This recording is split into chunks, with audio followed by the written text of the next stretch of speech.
Hey guys, Jeff here today, and we are here to discuss 3 different kinds of insulation for your basement projects. We're going to talk about BAT, we're going to talk about rigid foam, we're going to talk about spray foam, we're going to talk about using them hybrid systems so that you can get the best thermal barrier protection and the best water management protection for your home. Let's jump right into it. All right guys, so what we're going to do is we're going to start off with BAT insulation. And the reason we're going to start here is because we're going to start with minimum code, all right? So where I live in Ontario, Canada, we have a new minimum code is they want the same insulation in this basement as you're gonna have upstairs. So if you're renovating a house and you have 2x4 walls, you only need to go to R14 downstairs because you can't get R20 unless you spray foam. And if you spray foam your walls upstairs, that's right, you gotta go to R20 down in the basement, all right? So keep that in mind. What we have here is an example of how builders meet minimum code. This is a 2x4. Okay, which is only designed to handle an R14 insulation with an R20 BAT. And the way they do that is they build it way off the wall, okay?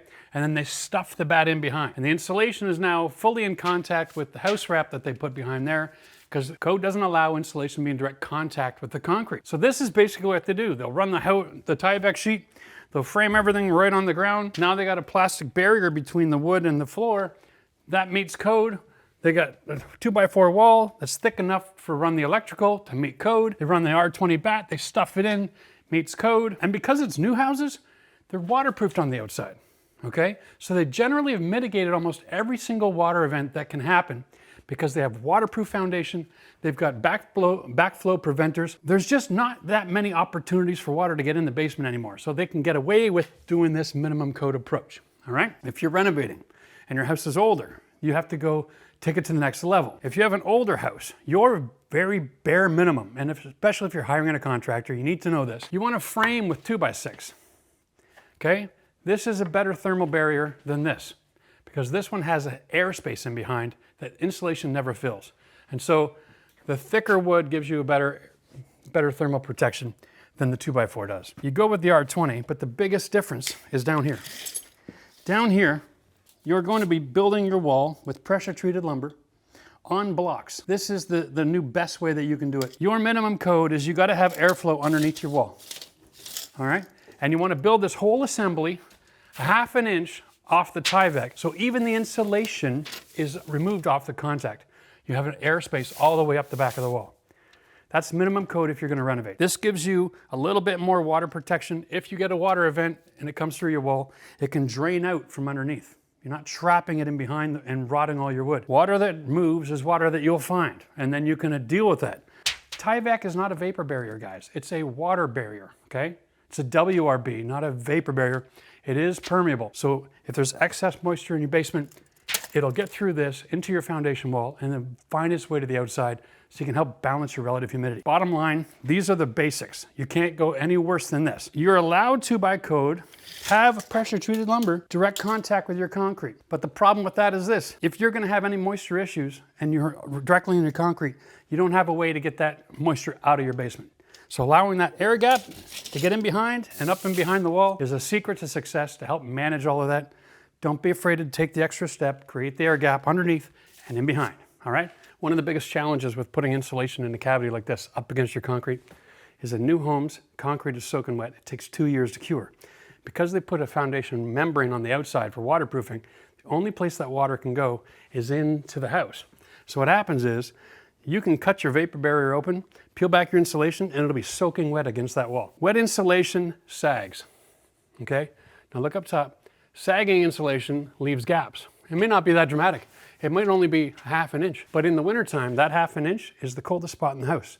It's not hard for there to be frost developing up here, which leads to more water. The frost will melt, the insulation gets wet, and it sags some more and some more and some more. There are thousands of people in Ottawa alone who've got homes built like this who have cold basements because the insulation sags. So there's always an opportunity to fix that by putting in rock wool insulation, which is twice as expensive, but you can ask your builder to do that so you don't get victimized that way. Because the rock wool doesn't sag when it gets wet, and it'll drain that water out over time, and you won't have the same problem. One other quick note, if you're doing a project at your house on permit or you're hiring somebody, make sure the insulation's installed with the numbers facing out. There is no insulation on the number on the backside, okay? Don't let them fool you by putting in R12 and just installing it backwards to save some money. All right, the next kind of insulation, guys, is rigid foam. And there's a few different kinds, right? I got XPS, I've got Duraspan GPS. There's white foam that's out on the market that I've seen, and it has little troughs on the back side of it. I think they sell that over at Lowe's. It's kind of like a rain screen. You can use that as well. The idea behind a rigid foam is we can install these panels up against the wall. They may overlap, they may not, but the point is that you can put this around the entire perimeter of your house before you frame and get what we call as a thermal break. That means there's no interruption in your thermal. You're going to have the same level of thermal continuous. And whenever we have a system like a vapor barrier or a thermal barrier, the more continuous, the better. So this allows us to have a thermal break, continuous insulation on the whole building envelope. Whereas when we were doing the bat, every time you put in a stud, you've got another thermal bridge. You've got one R value and then it changes, and then you go back to the other one and then it changes. And so you'll have hot and cold spots along the wall. When you go with a rigid foam like this, you get a completely perfect thermal continuous barrier, okay? The way we install this, the older the house, it's important. If it's a new house and you want to have a thermal barrier like this, so you get a nice break, you take your PL 300, okay, construction adhesive 300, and that says it's for foam board installation. It's a special formula, so it's not going to end up melting your insulation, okay? And the way that we do it is really simple. If you want to maintain the airspace behind, which in older houses and renovations helps you with moisture management, you do what I call is the dab technique, all right? And you put 4 dabs of this stuff, one there. This might even offend your mind, but it's okay. Here we go. And then a couple more a little lower. And what we're gonna do is we're gonna set this in place on shims. And I'm gonna go with a 1-inch shim. That's 2 pieces of plywood. Here we are. It's pre-cut to finish off at the height of the concrete. Dab and dab. That's it. We're not squeezing it out. I still have a gap in behind my rigid foam. It's about a 1/2 inch, and that's perfect. This is temporary. You just want to have it to hold it in place until it dries. Next day you come back, you can do all your framing. And the reason you want this is going to give you a perfect thermal break. And now all of your joints, you're going to overlap the joints. It's like a Tetris piece. You can put a vapor barrier tape on that so that this acts like a vapor barrier as well. But you also have a space at the bottom down here for moisture management. So you can go with a subfloor system, or you can just build your wall on top of your shims if you like. With the 1-inch air gap here, you can integrate a subfloor system or a hybrid underlayment system and get great results. So we're gonna let this dry, then we're gonna come back and we're gonna build our walls. We get all the benefits of a thermal barrier, moisture management, and the vapor barrier that's here. And then when we build our wall in front, we're gonna be adding this. R14 insulation. Okay, this is a bat. So now we've got a hybrid, part rigid, part bat. This rigid is a 7.5. It's 1.5 inches thick. It's R7.5. Together, they're R21.5. So you're above your code, all right? Which is really nice. So now you've got a thermal break and above code insulation with moisture management built in because the air can pass underneath and up the wall. Okay guys, your final option is spray foam. You may have seen in previous videos I've done from years ago, I had a client who wanted to do spray foam in their basement right up against their foundation and get an air seal and tie all of their wood together and all that sort of thing. And yes, that's an option. If you have a new home, you can definitely use spray foam up against your foundation wall, but you eliminate any ability to have any moisture management. So if you have any issues down the road, you can't manage that at all because you're completely sealed off. So is it a good thermal break? Sure, you're gonna get a superior R value, right?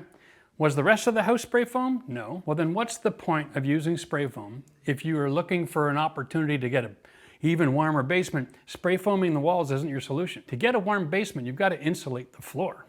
That's where you get about a 6-degree change from the concrete to an interior space. So if you're going to use spray foam, there's only a couple places I recommend it. One, if you're doing your crawl space, you can encapsulate your crawl space and turn it into a space that you can actually manage moisture by having a dehumidifier involved with an encapsulated crawl space. The other thing you can do is you can use spray foam on your rim joists. That's right, we're insulating to the top of the wall, but the rim joist, that's the wood that's exposed to the coldest elements. That's about the only place that I would recommend using spray foam in a house.